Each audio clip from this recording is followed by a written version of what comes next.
The Jack Benny Program, transcribed and presented by Lucky Strike. Lucky's taste better. Cleaner, fresher, smoother. Lucky's taste better. Cleaner, fresher, smoother. For Lucky Strike means fine tobacco, richer tasting, fine tobacco. Lucky's taste better. Cleaner, fresher, smoother. Lucky Strike, Lucky Strike. Friends, how do you feel about it? Isn't smoking enjoyment the main thing you want from your cigarette? Well, just remember this. Smoking enjoyment is all a matter of taste. And the fact of the matter is, Lucky's taste better. Cleaner, fresher, smoother. Now, freshness is especially important. And you'll be glad to know that every pack of Lucky Strike is extra tightly sealed to bring you Lucky's better taste in all its natural freshness. Light up a Lucky and see for yourself how much fresher, how much better it does taste. Lucky's just have to taste better. In the first place, they're made with fine tobacco. Fine, naturally mild, good-tasting tobacco. Lucky Strike means fine tobacco. Secondly, Lucky's are made better. Made round and firm and fully packed to draw freely and smoke evenly. All this means better taste. Yes, smoking enjoyment is all a matter of taste. And the fact of the matter is, Lucky's taste better. So be happy, go Lucky. Get better taste and get it fresh with Lucky Strike. Lucky's taste better. Cleaner, fresher, smoother. Lucky Strike, Lucky Strike.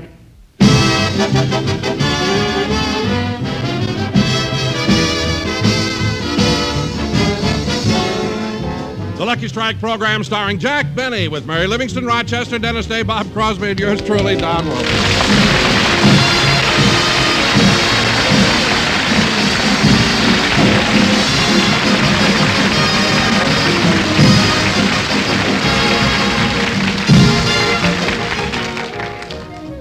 Ladies and gentlemen, tonight Jack Benny will do another of his TV programs over the CBS network. However, let's turn back the clock to early morning and go out to Jack's home in Beverly Hills.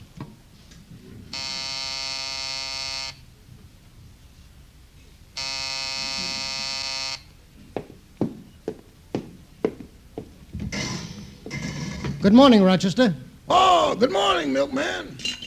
Shh, easy with those bottles. Mr. Benny is still asleep. Okay, here's your order. The milk, cream, butter, and eggs. Thanks. By the way, when you came up the walk, did you see any sign of our parrot? No, why? Every year when it gets close to Thanksgiving, she gets scared and hides from us. No, I didn't see it. Well, I gotta be going. Goodbye. See you tomorrow. Oh, say, Rochester. Yeah? Doesn't Mr. Benny do another of his television shows tonight? Uh-huh. That's why I'm letting him sleep so late. You know, doing radio and television is quite a strain, even for a man of 39. Who are you trying to kid? You've been saying Mr. Benny is 39 for years. I know, and I'll keep right on saying until I get a better offer from some other comedian. I see what you mean. Well, goodbye. Goodbye. Well, I better put this stuff in the refrigerator.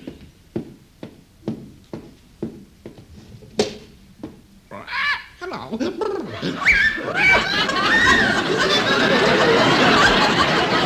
Polly! So that's where you've been hiding. Gosh, look at her shiver. Polly, how do you feel? Oh, baby, it's cold outside. Oh,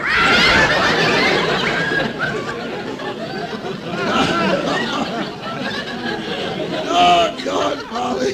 This is the second time you've hidden in the refrigerator.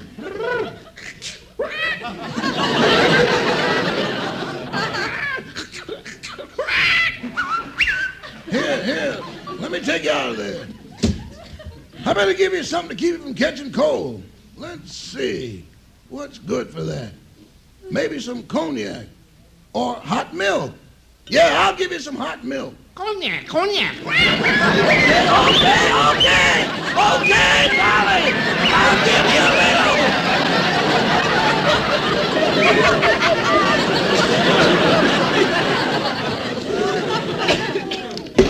Here's the cognac.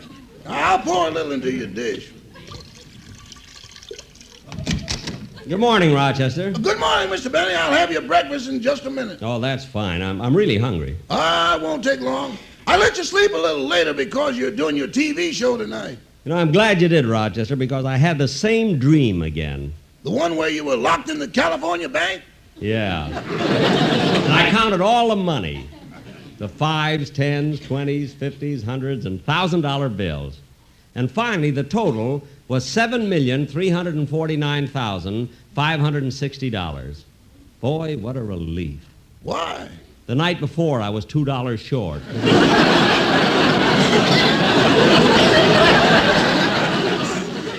Gosh, the dream was so real. It must have been. Wash the green off your hands and have your breakfast. Okay. Hello, Polly. Hello. Rochester, what's the matter with Polly? Oh, it's a long story. She's starting to catch a cold, so I gave her a little cognac. Cognac? Why didn't you give her bourbon? I can't stand her when she's got whiskey on her breath.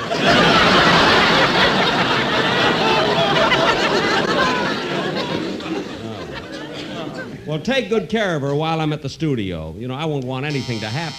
I'll get it. Coming. Oh, hello, Dennis. Hello. How you feeling, kid? Fine. What's new? Nothing. Oh, what'd you come over here for? To say goodbye, I'm running away from home.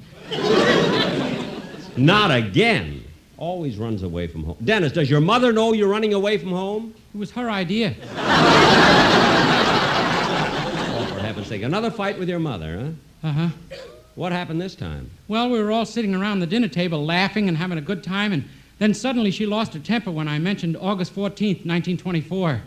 Well, what happened that day? That's when I was born. Oh, and as soon as you mentioned your birthday, she hit you, huh? Yeah, but she hit my father first.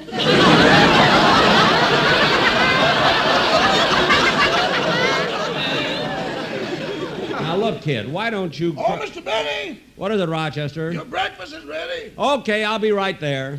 Dennis, have you had your breakfast yet? No. Why don't you run out and get some while I'm having mine?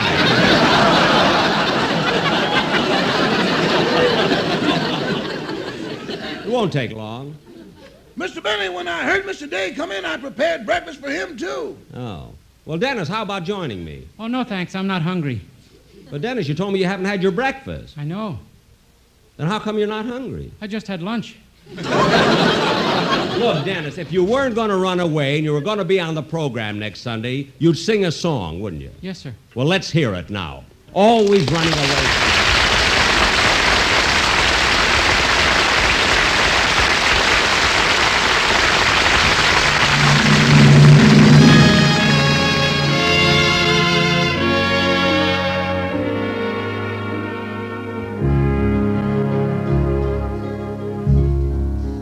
When you walk through a storm, hold your head up high, and don't be afraid of the dark.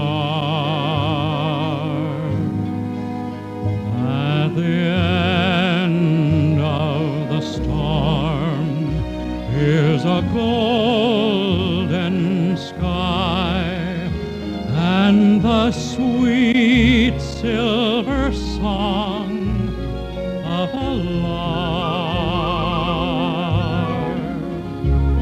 Walk on through the wind, walk on through the rain, though your dreams be tossed and blown.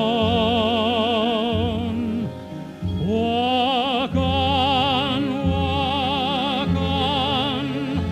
with a hope in your heart and your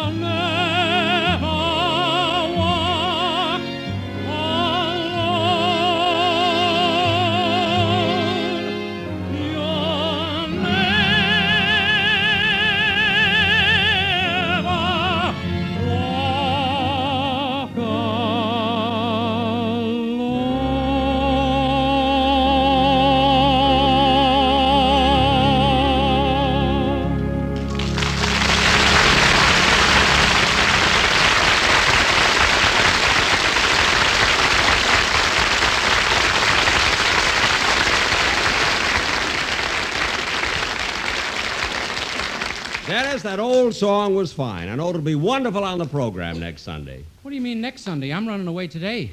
I know, but while you were singing it, I recorded it. Gee, for an old man, you don't miss a trick, do you? Look, Dennis, will you please leave me alone? I don't want to be aggravated because I'm supposed to do my television show today. Oh, your TV show? Who's going to be your guest star? Johnny Ray. When your sweetheart sends a letter of goodbye. Now cut that out. It's no secret. Dennis, stop. Gee, you're jumpy. You think it was you who was running away from home. Dennis, why don't you stop? Mr. Benny, Polly's still sneezing. Shall I call the drugstore and have them send over some medicine? The drugstore? No, call up a veterinarian and have him come right over. But, boss, that vet charges a lot of money for home visits. So what? You know where to send the bill. What are you laughing at? If the Blue Cross ever finds out that Polly Benny isn't your daughter, you're in trouble.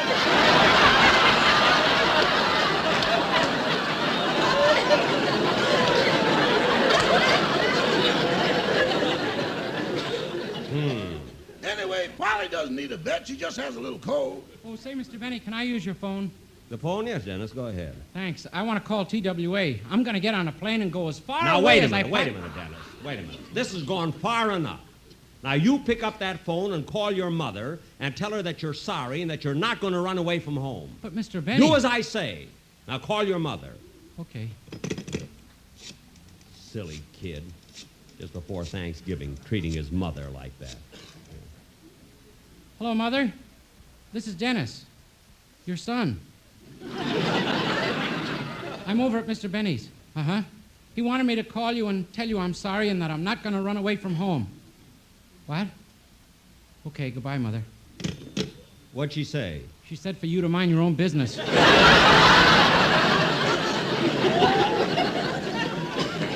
I don't care what she said. You're still not going to run away from home. And take that... I'll get it, Mr. Benny. Okay. Oh, hello, Mr. Wilson. Hello, Rochester. Mr. Benny up yet? Up and assembled. He's in the den. Oh, thanks. Well, hi, Jack. Hello, Dennis. Oh, hello, Don. Hello, Don. I thought I'd see you at the studio.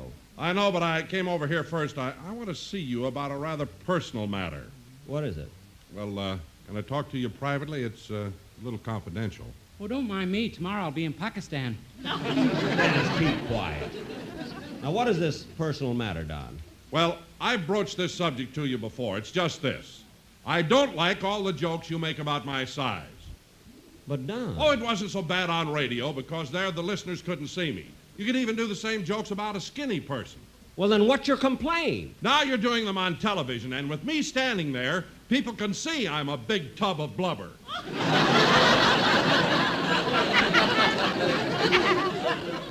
Well, Don, I'm sorry. Just being sorry is not enough, Jack. I'd like you to take that joke out of today's script.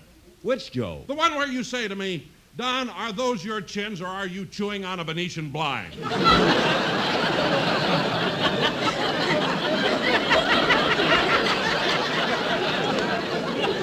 Don, it's a wonderful joke, and I made it up. I don't care. I want it out. Well...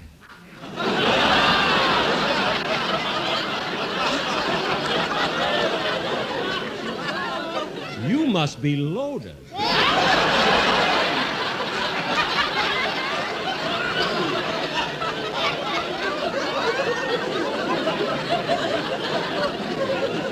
Brother, you're rich when you can talk to me like that. Okay, Don, I didn't know you were... Excuse me, Don. Hello? Hello, Jack. This is Bob Crosby. Oh, Bob. Bob, what is it? Well, Jack, I'm kind of worried. You see, Frank Remley has disappeared. No. Yeah.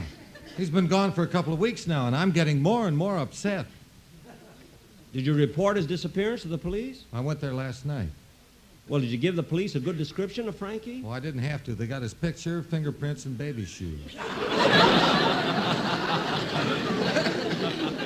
Baby shoe? Didn't Remley have him bronze? Yes, and he used them for brass knuckles. No kidding. But, Jack, this could be serious. You're right. Maybe Frankie has amnesia and has forgotten who he is. Well, I'm not worried about that. You see, he carries an identification tag with his name, address, and also his blood type. Oh, I didn't. What is Frankie's blood type? Old Crow.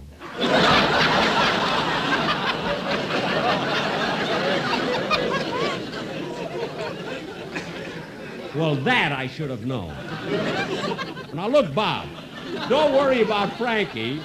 He'll turn up. Unfortunately, he always does. Well, I hope so. So long, Jack. Goodbye, Bob. Oh, wait a minute. Yes, Jack? Bob, I almost forgot. I want to invite you over to my house for Thanksgiving dinner. Oh, gee, thanks. My wife will be so happy. Oh, your wife? Oh, yes, she's invited, too. And, Jack, you know, it's traditional for parents to take their children with them for Thanksgiving dinner. Oh, the children? Uh-huh. Mm-hmm. You have 5, don't you? Yes, 5. Well, save your car. It's not far to Thrifty's. Goodbye, Bob. Jack, I hope I'm invited over for Thanksgiving dinner, too. Well, of course you are, Don. Good. There's nothing I love better than turkey. I'm going to have chow mein on Thanksgiving. Chow mein? Sure, by then I'll be in Hong Kong. Dennis, will you please be quiet? Now, who can that be? Oh, it's probably the Sportsman Quartet, Jack. I told them to meet me here. Oh. Come in. Well, hello, fellas. When are they going to learn to talk? Don, why are the boys carrying those pistols? Show him, fellas. Don, what's that? It's a wonderful sound effect we're going to use in the commercial we're going to do on the show. What is it? Ricochet Romance. Oh, and they use the guns? Go ahead, show him, fellas.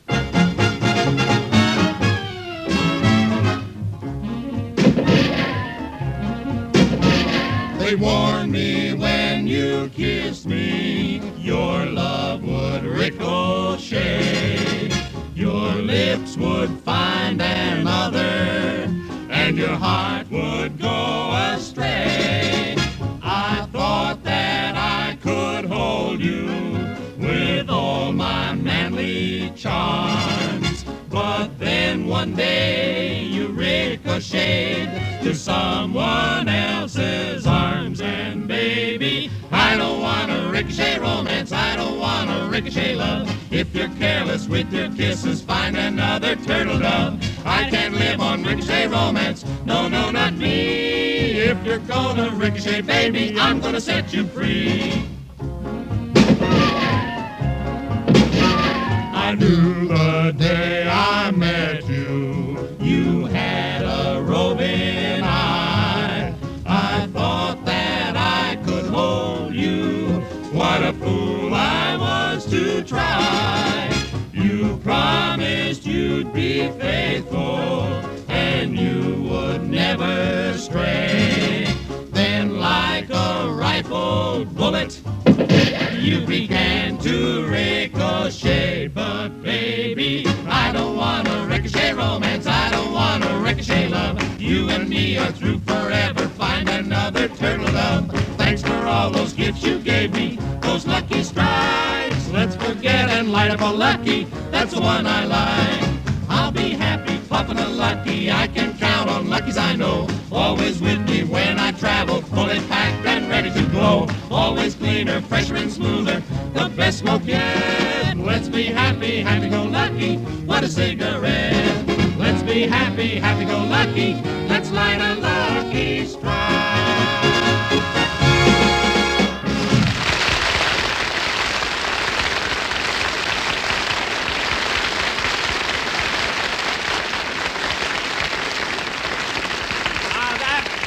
That was swell, Don. I know it'll be great on the show. Thanks, Jack. Well, I got to run along. Can I drop you anyplace, Dennis? Not unless you're passing Funafuti. Passing where? Dennis, go with her, will you? Go.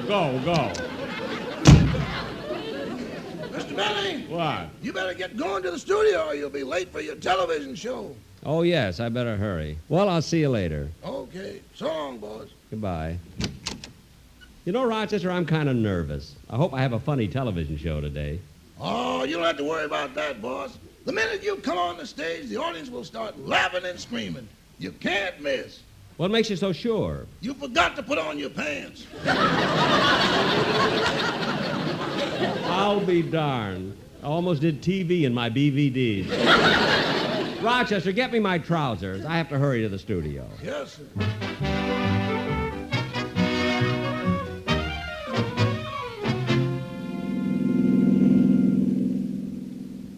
Gee, these new cars are sensational.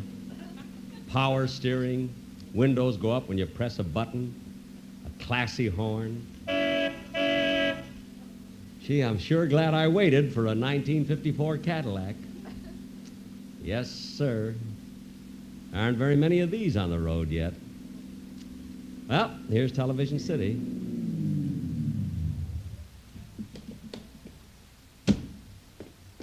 Thanks for the lift, mister.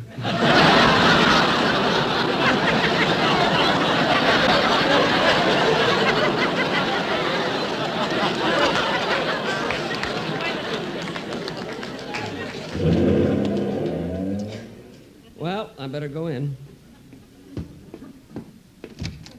Good afternoon, Mr. Benny. Well, Mac, what are you doing here? You used to be the doorman over at the radio studio. Yep, but they transferred me here to Television City. Oh, yeah. Say, Mac, is the makeup man in? Yes, sir. And your guest star, Johnny Ray, is here, too. Good, good. See you later. Oh, say, Mr. Benny.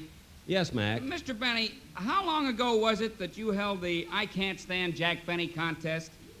We finished that 8 years ago. Well, you ought to make an announcement on your program. We keep getting about 500 letters a week.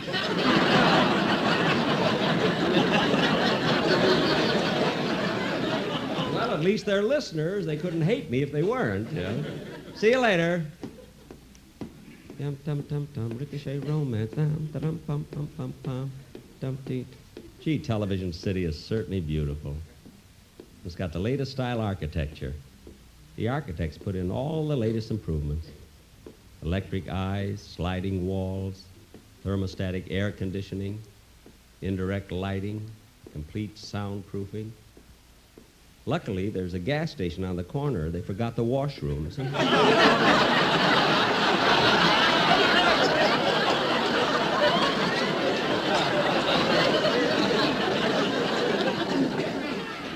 Dum dum to ricochet romance. Dum dum dum dum dum dum. I wonder where my director is. Oh, stagehand. Yes, Mr. Benny? Have you seen Mr. Ralph Levy, my director? Yeah, there he is with the camera crew. Oh, yes. Oh, Mr. Levy. Mr. Levy. Here I am, Jack.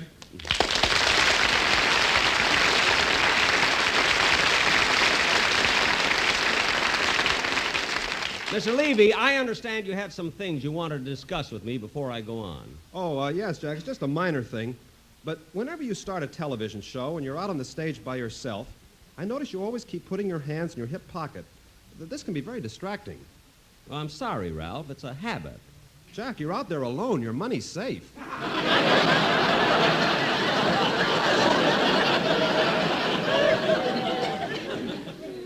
Okay, I'll watch it. Now, Ralph, there are a couple of things I'd like to talk to you about. What's that? Well, some people told me that when they saw me on television during my last show that I looked kind of old, and they even detected a few wrinkles in my face.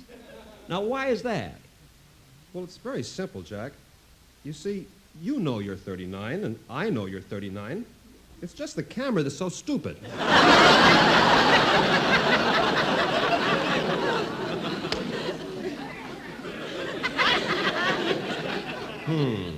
Excuse me, you say, Mr. Levy, should I get the scenery set?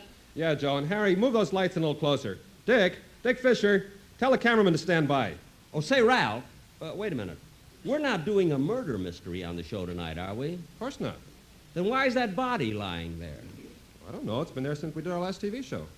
Oh, excuse me.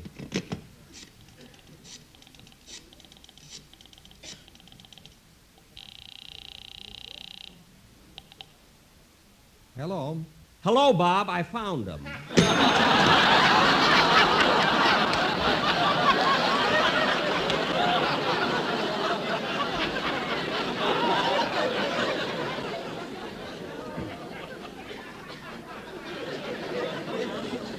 Well, Mr. Levy, it's time for dress rehearsal. Okay, Joe. Everybody stand by. Ready, Jack? Yes. Oh, by the way, Jack, I almost forgot. What? Before you came here, I timed the show again, and we were 3 minutes too long. So I cut out the scene where you play the violin solo. Now, wait a minute, Ralph. You can't cut that scene. I had to. I told you we were 3 minutes long. Well, we'll cut something else. You're not taking out my violin solo. Jack, I'm the director, and I think it's best for the show. The violin is out, and that's final. Well, it's not final. I'm going over your head to the producer. I'm the producer, too. Oh, yes, I forgot. The producer and the director. Whose idea was it you should hold down 2 jobs? Yours. You wanted to save the money. Well, I don't care if you are the producer and the director. I'm the star, and I say my violin solo stays in. And I say it comes out. I say it stays in. Ralph, that big light fell from way up there on that platform, almost hit me. How could an accident like that happen? That was no accident. It's amazing what you can do when you're the producer and director. I don't care. We're going to do it my way. All right, we'll do it your way. That's better. Well, I'll go to my dressing room and change. Hey, Mr. Levy. What is it, Joe? You were right. He's chicken. Everybody stand by for dress rehearsal. Stand by, everybody.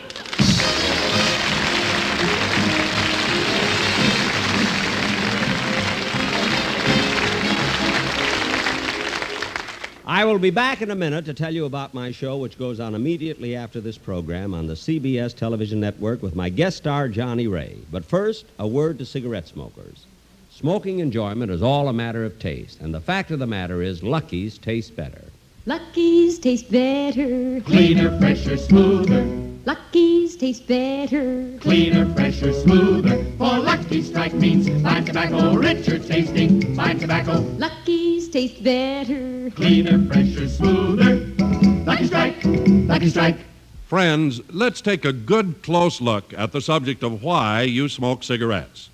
Think it over a minute, and you'll agree that the main reason, and probably the only reason you smoke, is simply that you enjoy it. You like the taste of a cigarette. Sure, smoking enjoyment is all a matter of taste. And the fact of the matter is, Lucky's taste better. Lucky's taste better, cleaner, fresher, smoother, for 2 very important reasons. One is, LSMFT, Lucky Strike means fine tobacco. The tobacco in Lucky's is fine, naturally mild, good tasting.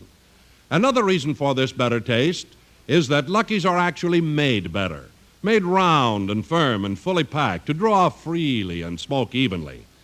Fine tobacco in a better-made cigarette gives you better taste every single time.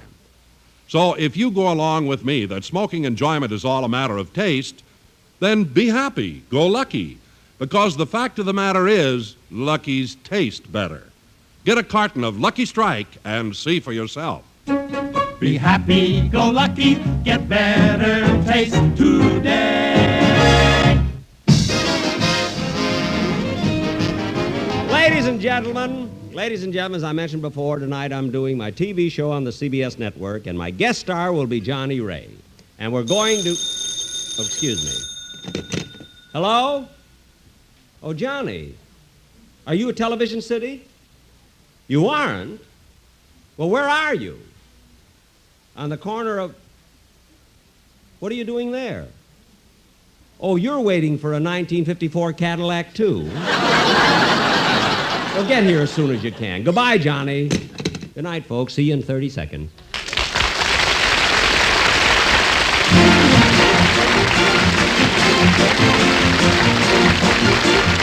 The Jack Benny Show tonight was written by Milt Josephsberg, John Tackerberry, Hal Goldman, Al Gordon, and produced and transcribed by Hilliard Marks. Be sure to hear The American Way with Horace Height for Lucky Strike every Thursday over this same station. Consult your newspaper for the time. The Jack Benny program is brought to you by Lucky Strike, product of the American Tobacco Company, America's leading manufacturer of cigarettes.